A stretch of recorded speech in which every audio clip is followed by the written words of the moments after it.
देखिए बाबूलाल मरांडी जी अब थोड़ा सा वो दिमाग के पैदल है। कहना चाहता हूँ बाबूलाल को कि 2024 आ रहा है, इसमें लोकसभा और विधानसभा होगा। हमने पागल खाना एक सीट बुक करके रखा है बाबूलाल के लिए। ये जैसे ही सीट खत्म, चुनाव खत्म होगा और बढ़ेंगे बाबूलाल जी को कि आपके लिए जगह वहाँ पागल खाना में है। माताओं बहनों को मणिपुर में लंगे करके उसके साथ बलात्कार किया गया, उसको लंगे घुमाया गया। पार्टी के जो नेता लोग जो बड़े बड़े डींग हाँकते हैं, तो मैं बता देना चाहता हूँ, आपका बेटा बेटी लोग को विदेश में भेज दीजिए। प्रदेश में आदिवासी के ऊपर में पेशाब करने का काम किया गया। कौन किया? करने वाला व्यक्ति बीजेपी के विधायक के प्रतिनिधि थे।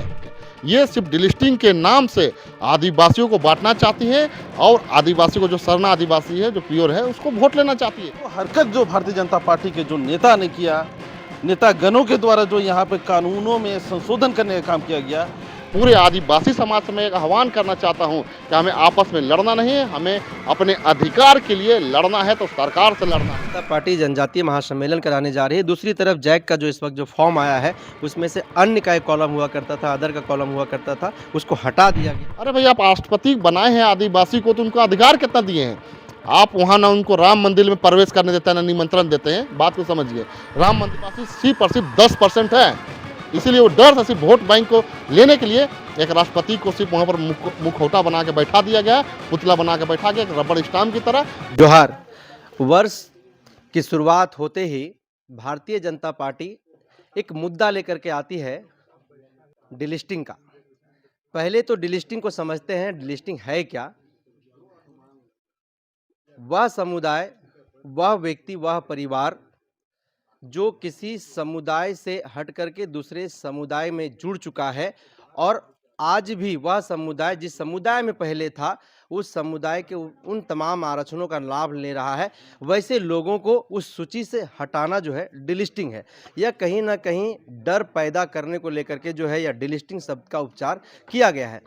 पिछले कुछ वर्षों से डिलिस्टिंग जो है आदिवासी समुदाय में इसको जो है सो प्रयोग किया जाता है कि जो भी आदिवासी समुदाय परिवार आदिवासी समुदाय से हट करके दूसरे धर्म को जो है अपना लिया है, चाहे ईसाई बना हो, चाहे हिंदू बना हो, चाहे सिख बना हो, चाहे मुस्लिम बना हो, चाहे अन्य जिस भी धर्म को वो अपना रहा है, जो फॉलो किया है, अगर उसमें चला गया है तो आदिवासी धर्म का जो भी आरक्षण है, जो भी लाभ है, वह उसका नहीं ले सकता है। चुनाव से पहले डिलिस्टिंग का मुद्दा फिर से जो है कहीं ना कहीं गरमा गया है, फिर से जो है सो वह कहीं ना कहीं राजनीतिक एक मुद्दा बन गया है और लगातार भारतीय जनता पार्टी इसको लेकर के मुखर है। वहीं आदिवासी समुदाय भी इसको लेकर के कहीं ना कहीं मुखर है, सड़क पर जो है सो आंदोलन कर रही है इसके खिलाफ में कि अगर डिलिस्टिंग करना है तो केवल आदिवासी समुदाय में ही क्यों डिलिस्टिंग शब्द का प्रयोग हो रहा है। जो हिंदू में हिंदू बन गया, जो सिख बन गया, मुसलमान बन गया, उन लोगों को भी डिलिस्टिंग किया जाए। साथ ही साथ ऐसे कई मुद्दे हैं, उसको लेकर के आज प्रेस क्लब में एक प्रेस वार्ता रखी गई थी। हमारे साथ अजय तिर्की हैं, हमारे साथ सोनू खलखो हैं। दादा, सबसे पहले जोहार रहेगा आपका। आपको भी जोहार। जिस तरह से डिलिस्टिंग के नाम पर आदिवासी समुदाय को टुकड़ों में बांटने की जो बात कही जा रही है, डराने की जो कोशिश की जा रही है, इसको किस तरीके से देखते हैं? भारतीय जनता पार्टी का जो एजेंडा है, उस एजेंडा पर आपकी क्या प्रतिक्रिया होगी? देखिए, सबसे पहली बात है, मैं यही कहना चाहता हूँ आपको कि डिलिस्टिंग शब्द का कोई मायने मतलब नहीं है। ठीक है, डिलिस्टिंग शब्द कोई सामान की वस्तु की चीज़ में डिलिस्टिंग होता है। ये व्यक्ति विशेष को डिलिस्टिंग चीज़ नहीं होता है। और जिस तरह से आपने देखा होगा अभी आए दिन कुछ दिन पहले जनजातीय सुरक्षा मंच के द्वारा एक रैली निकाली गई थी डिलिस्टिंग का। तो मैं ही चाहना चाहता हूँ कि आप रैली जब निकालते हैं तो आदिवासी को हक अधिकार के लिए रैली क्यों नहीं करते हैं? हमारे माताओं बहनों को मणिपुर में लंगे करके उसके साथ बलात्कार किया गया, उसको लंगे घुमाया गया। उस समय तो आप कभी सड़क पर नहीं उतरे, ना कभी प्रेस कॉन्फ्रेंस किए, ना कभी बात किए। उस समय तो आपने किए। हमारे मध्य प्रदेश में आदिवासी के ऊपर में पेशाब करने का काम किया गया। कौन किया? करने वाला व्यक्ति बीजेपी के विधायक के प्रतिनिधि थे। उसके द्वारा जब पेशाब किया जाता है तो ये जनजातीय सुरक्षा मंच कहाँ चुतल रहती है? रघुवर दास के समय में यहाँ सीएनटेट हटाने के नाम से आदिवासी के ऊपर में लाठी चलाने का काम किया, गोली चलाने का काम किया। जब यहाँ रैली किया जा रहा था, सीएनटेट संशोधन जब हो रहा था रघुवर दास के द्वारा, उस समय मुझे पता है कि खुट्टी से साइको एक गांव है, उस गांव से लोग जब निकल रहे थे रैली के लेकर के, तो वहाँ को सभी को घेर दिया गया और सभी लोगों को रैली में आने के लिए प्रशासन के द्वारा मना किया गया। जब लोगों को कहा कि हमारा हक अधिकार की बात हो रहा है, मुझे जाना है रांची, तो उन लोगों ने उस पर गोली चलाने का काम किया। वो उसमें एक अब्राहम मुर्मू एक व्यक्ति थे जो 50-55 साल के थे, उसको गोली मार दिया गया, वो मर गए। तो ये बताइए आदिवासियों पर इतना अत्याचार और जब शोषण होता है तो उसमें जनजातीय सुरक्षा मंच कहाँ से उतरती है।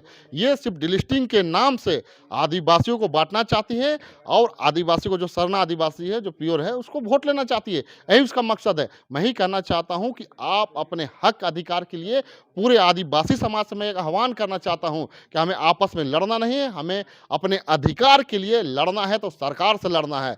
चूंकि हमारा अस्तित्व, हमारा अधिकार और हमारा संस्कृति, सभ्यता, भाषा और कल्चर और हमारा आरक्षण ये बचा रहे। चूंकि अगर नहीं लड़िएगा तो ये नाश होने का समय हो गया है। आप खत्म हो जाइएगा, विनाश हो जाइएगा। इसको समझने की जरूरत है। एक तरफ भारतीय जनता पार्टी जनजातीय महासम्मेलन कराने जा रही है, दूसरी तरफ जैक का जो इस वक्त जो फॉर्म आया है उसमें से अन्य का एक कॉलम हुआ करता था, अदर का कॉलम हुआ करता था, उसको हटा दिया गया। इसको किस तरीके से देखते हैं? क्या भारतीय जनता पार्टी आदिवासी समुदाय को सीधे तौर पर कहीं ना कहीं खत्म कर देना चाहती, समाप्त कर देना चाहती है? एकदम, एकदम, एकदम। मैं आपके बात से जो अपने सवाल का उससे सहमत हूँ और बता देना चाहता हूँ जैसे जैक बोर्ड में जो माध्यम से जो एक लिस्ट आया है उस लिस्ट में हिंदू, मुस्लिम, सिख, ईसाई, जैन है। और बताइए आदिवासी कहाँ लिखेंगे? और समय अन्य का एक कॉलम हुआ करता था जिसमें अन्य में हमारे जो आदिवासी है उसमें लिखते थे, हम सरना है तो सरना लिखते थे, भील है तो भील लिखते, गोंड है तो गोंड, जो भी है उस तरह से वहाँ पर लिख करके वहाँ पर का जो भी अपना उपस्थित दर्ज करते थे, अपनी जाति को दर्शाते थे। लेकिन आज देखिए वहाँ पर उस कॉलम को हटा गया। ये शुरुआत है और षड्यंत्र है, बता देना चाहते हैं भारतीय जनता पार्टी के द्वारा। अगर इस षड्यंत्र को नहीं समझ पाएंगे तो हम पूरा तरीका से समाप्त हो जाएंगे। अब देखिए कि एक राष्ट्रपति को कहते हैं कि लोग हम आदिवासी को बना दिए। अरे भाई आप राष्ट्रपति बनाए हैं आदिवासी को तो उनको अधिकार कितना दिए हैं? आप वहाँ ना उनको राम मंदिर में प्रवेश करने देते हैं ना निमंत्रण देते हैं। बात को समझिए, राम मंदिर में प्रवेश नहीं होने देते हैं। क्यों? वो एक आदिवासी इसलिए। आप संसद भवन का जब उद्घाटन करते हैं उस समय उनको निमंत्रण देते हैं। ये चीज़ समझना है। सिर्फ वहाँ पर भी उनको निमंत्रण नहीं दिया जाता है। तो समझिए कि एक आदिवासी को बैठा के करोड़ों आदिवासियों को ये कत्ल करने का प्रयास है। और देश में, ये देश में, भारत देश में जो 135 करोड़ की जो जनसंख्या कहते हैं उस 35 करोड़ की 135 करोड़ की जनसंख्या में हम आदिवासी सिर्फ और सिर्फ 10% है। इसीलिए वो डर से सिर्फ वोट बैंक को लेने के लिए एक राष्ट्रपति को सिर्फ वहाँ पर मुखौटा बना के बैठा दिया गया, पुतला बना के बैठा गया, एक रबड़ स्टाम्प की तरह, जब चाहे तब उससे इस्तेमाल और यूज करे, इसलिए उसको बैठा गया। और आदिवासी को वोट को कैसे खींचा जाए इसके लिए बनाया गया। बाबूलाल मरांडी जो कार्यक्रम करने वाले हैं 11 फरवरी को आदिवासी जनजातीय महासम्मेलन, उसमें पूरा डिटेल जो है सो रखने वाले हैं कि आदिवासी समुदाय के लिए जो है सो भारतीय जनता पार्टी ने क्या कुछ किए, वो क्या होगा फिर? देखिए बाबूलाल मरांडी जी अब थोड़ा सा वो दिमाग के पैदल हैं। मैं बताना चाहता हूँ कि छत्तीसगढ़ में जैसे ही सरकार बनी बीजेपी की, वहाँ पर लाखों पेड़ काट दिया गया, वहाँ पर लाखों आदिवासी को मार पीट कर उस जंगल से भगा दिया गया। अब बताइए उस खनिज संपदा उस जंगल में किसको देंगे? अडानी को देंगे। इसके बारे में बोलते क्यों नहीं ये लोग? मैं ही कहना चाहता हूँ बाबूलाल को कि 2024 आ रहा है, इसमें लोकसभा और विधानसभा होगा। मैंने पागलखाना एक सीट बुक करके रखा है बाबूलाल के लिए। ये जैसे ही सीट खत्म, चुनाव खत्म होगा और बढ़ेंगे बाबूलाल जी को कि आपके लिए जगह वहाँ पागलखाना में है। क्योंकि आप जिस तरह से 24 आने वाला है, चुनाव आने वाला है और बाबूलाल मरांडी पाके का पागलखाना जाने वाले हैं। हमारे साथ सोनू खलखो हैं। 4 फरवरी को आदिवासी एकता महासम्मेलन कार्यक्रम मोरहाबादी मैदान में होने जा रहा है। इस पर भारतीय जनता पार्टी कहीं ना कहीं सीधे तौर पर यह कह रही है कि ईसाइयों का कार्यक्रम है, आदिवासी समुदाय का इससे कोई लेना देना नहीं है। यह कार्यक्रम पूरे तरीके से क्या है और किसके खिलाफ में है? देखिए, जो 4 फरवरी का जो आदिवासी अधिकार महारैली जो होने जा रहा है और इस पे जो अपना तर्क वितर्क जो भारतीय जनता पार्टी के जो नेता दे रहे हैं, मैं बताना चाहता हूं कि यह जो रैली है, यह रैली आदिवासियों की अधिकार को सुनिश्चित करने के लिए, उनकी हिफाजत करने के लिए यह रैली की जा रही है, ना कि यहाँ पे धार्मिक रूप से किसी प्रकार का कोई ऐसा बात है। और यहाँ पर जो तर्क और वितर्क जो विपक्ष के जो नेता है, भारतीय जनता पार्टी के जो नेता हैं, वो दे रहे हैं, ये बहुत दुर्भाग्य की बात है कि जब जब आदिवासी अपने हक और अधिकार के लिए जब भी मांगों को लेकर के जब भी रैलियां की है, तो हर बार भारतीय जनता पार्टी के जो नेता है वह उसको धार्मिक रूप से जोड़ने का काम किया गया है और हमेशा से उस मांग को दबाने का काम किया गया है। आप ही के लोग तो कहते हैं कि सरना सनातन भाई भाई हम एक ही हैं, और आप लोग इसका विरोध कर रहे हैं, तो फिर आपके जो लोग ये बात को कह रहे हैं तो क्यों कह रहे हैं फिर? देखिए, सबसे पहली बात की तो यहाँ पर जो सवाल है कि सरना सनातन एक है, मैं यहाँ पे सीधे तौर पे मैं कहना चाहता हूँ कि सरना अलग है, सनातन अलग है। और यहाँ पर जो लोग भी सरना सनातन एक है कि नारा देते हैं, सबसे पहले उनको विशेष रूप से सरना और सनातन की जो चीज़ें हैं उनको समझने की ज़रूरत है, उनको अध्ययन करने की ज़रूरत है। और बिना अध्ययन किए, बिना समझे, बिना सोचे इस तरह का जो बात है, जो कहते हैं, वह अपने आप में एक हास्य वाली बात है। इसलिए मैं एकदम हास्य कुछ ही महीने बाद लोकसभा का चुनाव होने वाला है और उससे पहले भारतीय जनता पार्टी का जो भी एजेंडा वर्तमान में चल रहा है, लगातार आप लोग इसका आरोप लगा भी रहे हैं कि भारतीय जनता पार्टी आदिवासियों के खिलाफ जो है सो काम कर रही है, षड्यंत्र रच रही है। इसको किस तरीके से देखते हैं? आगामी जो लोकसभा जो चुनाव होने वाली है, अब बहुत ज़्यादा दिन तो बची नहीं है और इसको पूरा आदिवासी समुदाय जो है एक अपने लिए विशेष रूप से अब एक परिवर्तन का एक दौर के रूप में समझ रही है। परिवर्तन का दौर इसलिए भी है क्योंकि पूरे देश में हम आदिवासियों के साथ बहुत ही बर्बरतापूर्वक व्यवहार किया जा रहा है। हमारे हक और अधिकारों को बहुत ही बुरी तरीके से नष्ट करने का काम किया जा रहा है। क्योंकि हम जानते हैं भारतीय जनता पार्टी की केंद्र में सरकार है और केंद्र में शासित भारतीय जनता पार्टी की सरकार तमाम जो जितने भी जो हमारे हक और अधिकार है हम आदिवासियों की, उन तमाम हक अधिकारों को नष्ट करने का काम करे, बर्बाद करने का काम करे, तबाह करने का काम करे। और उस चीज को समझते हुए पूरा आदिवासी समुदाय इस भारत देश में गोलबंद हो चुका है और इसका जवाब हाँ, गोलबंद हो चुका है। अर्जुन मुंडा तो भाजपा में है, बाबूलाल मरांडी भाजपा में है, करिया मुंडा भाजपा में, ऐसे कई आदिवासी बड़े नेता जो हैं सो भाजपा में, आप बोल रहे हैं गोलबंद हो चुका है। देखिए, राजनीतिक दलों में आदिवासी निश्चित रूप से जरूर होंगे, लेकिन आप एक चीज देखे जरूर है कि जिस प्रकार से हम झारखंड की बात करते हैं, झारखंड में 2014 में भारतीय जनता पार्टी को सरकार सौंपी गई थी और यहाँ 2014 से लेकर के 2019 तक जो हरकत जो भारतीय जनता पार्टी के जो नेता ने किया, नेतागणों के द्वारा जो यहाँ पे कानूनों में संशोधन करने का काम किया गया, उसके खिलाफ में फिर परिणाम क्या मिला 2019 में?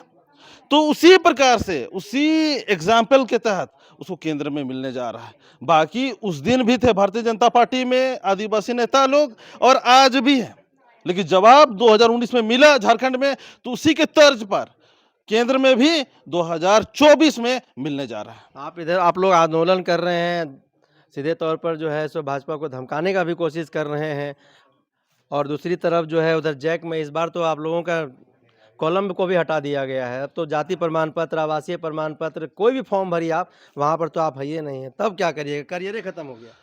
देखिए, करियर खत्म नहीं हुआ है, बल्कि करियर को खत्म करने का षड्यंत्र किया जा रहा है। उसी दिशा में यह एक पहल किया गया है, क्योंकि ये केंद्र सरकार के द्वारा किया गया है और केंद्र सरकार कभी चाहती ही कहाँ है कि आदिवासियों को उनका हक और अधिकार सुनिश्चित हो, उनका हक और अधिकार मिले। आदिवासी अपना हक और अधिकार की बात कहाँ चाहती है? आदिवासी पढ़े लिखे अपने हर उस चीज को जाने, कौन चाहता है?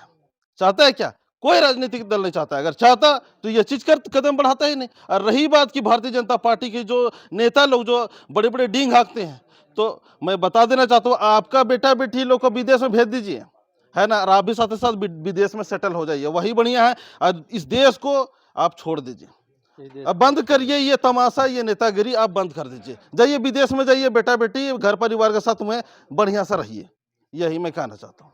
तो देखिए, कई तरीके से कई षड्यंत्र के साथ भारतवर्ष में जो आदिवासी समुदाय रहते हैं उनको कहीं ना कहीं ख़त्म कर देने की षड्यंत्र साजिश जो है वो बहुत बेहतरीन तरीके से रची जा रही है और इसी के खिलाफ जो आदिवासी समुदाय सड़क पर है। और आज उसी को लेकर के रांची प्रेस क्लब में एक प्रेस वार्ता रखी गई और आगामी जो भी इनकी रणनीति, उन तमाम रणनीतियों को जो है प्रेस वार्ता के माध्यम से मीडिया को जो है बताया गया है।